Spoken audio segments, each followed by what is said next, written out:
মজাদার আমার ভর্তা আর সাথে আছে ডাল, টমেটো দিয়ে ডাল।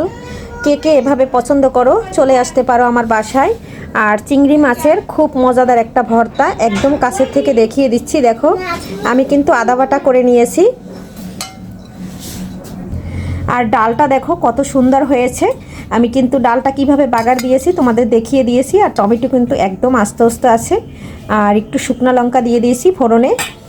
আর এভাবে কিন্তু খেতে কিন্তু গরম গরম ভাত আর সাথে ভর্তা আর ডাল, আর ডালটা গাঢ় করে রান্না করে নিয়েছি।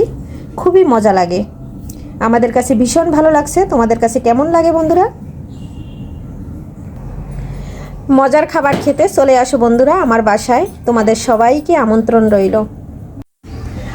নমস্কার বন্ধুরা, সবাই কেমন আছো? আমি পাপড়ি কিচেন অ্যান্ড ব্লগ থেকে চলে আসলাম তোমাদের মাঝে নতুন একটা রেসিপি নিয়ে। আশা করি রেসিপিটা তোমাদের কাছে অনেক ভালো লাগবে। আজকে করব এই যে ছোট চিংড়ি দেখেছো, এটার কিন্তু আমি ভর্তা করব।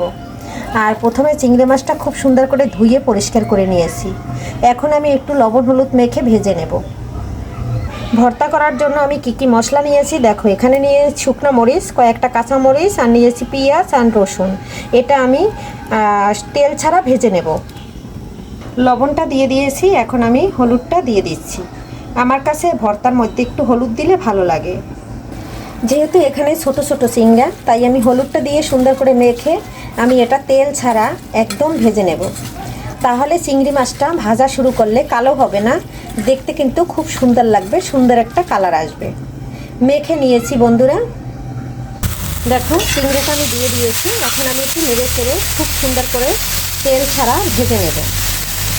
তাহলে কিন্তু চিংড়ি মাছ ভাজার যে কালারটা খুব সুন্দর আসবে।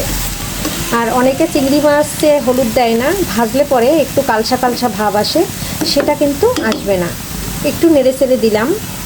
দেখো বন্ধুরা, একটা ফ্রাই প্যানের মধ্যে আমি মশলাগুলো ভেজে নিচ্ছি। আর একটা ফ্রাই প্যানে কিন্তু আমি দিয়ে দিচ্ছি চিংড়ি মাছ। একদিকে খুব সুন্দর করে চিংড়ি মাছটা ভাজা হবে।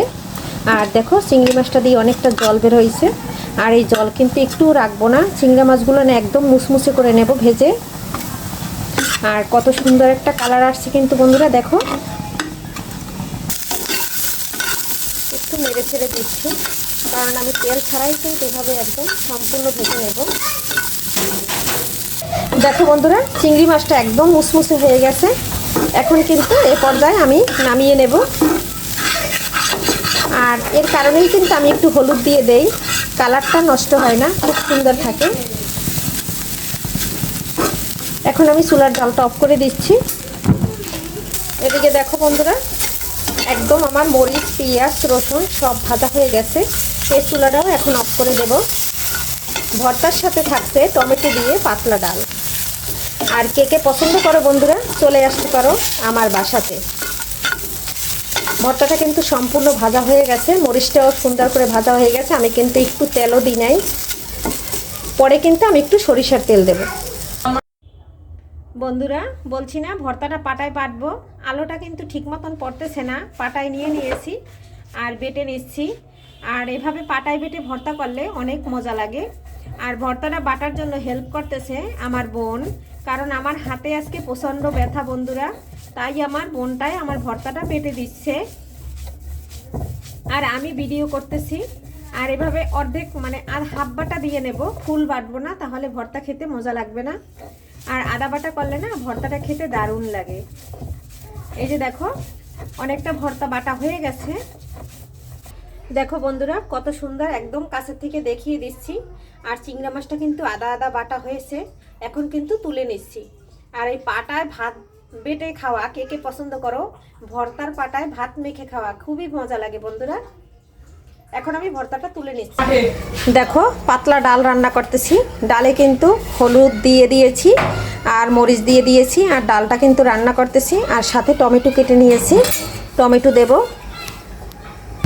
টমেটোটা কেটে নিয়েছি, টমেটো দিয়ে চিংড়ি মাছের ভর্তা দারুণ লাগবে না বন্ধুরা? দেখো বন্ধুরা, মজাদার ডাল আর চিংড়ি মাছের ভর্তা আমার একদম রেডি। আর টমেটোগুলো কিন্তু একদম আস্তে আস্তে রয়েছে। আর আমি ডালটা কিন্তু একদম গাঢ় করে রান্না করেছি।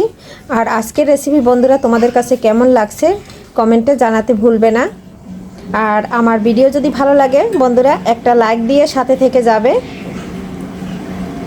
আর তোমাদের একটা লাইকের কারণে আমি যেতে পারবো নতুন নতুন বন্ধুদের কাছে। এভাবে সব সময় আমার পাশে থাকবে, আমাকে অনেক অনেক ভালোবাসা দিবে বন্ধুরা। আর ভিডিওর সম্পূর্ণ অংশ যদি ভালো লেগে থাকে তাহলে অবশ্যই সাবস্ক্রাইব করে আমার ভিডিওর সাথে থাকবে এবং চ্যানেলের সাথে থাকবে, আর এভাবে আমাকে ভালোবাসা দিয়ে যাবে। আজকের ভিডিও এখানেই শেষ করছি, পরবর্তীতে দেখা হবে নতুন কোনো ভিডিও নিয়ে। এ পর্যন্ত সবাই ভালো থাকো, সুস্থ থাকো, সবাইকে আগামী ভিডিওর আমন্ত্রণ রইল।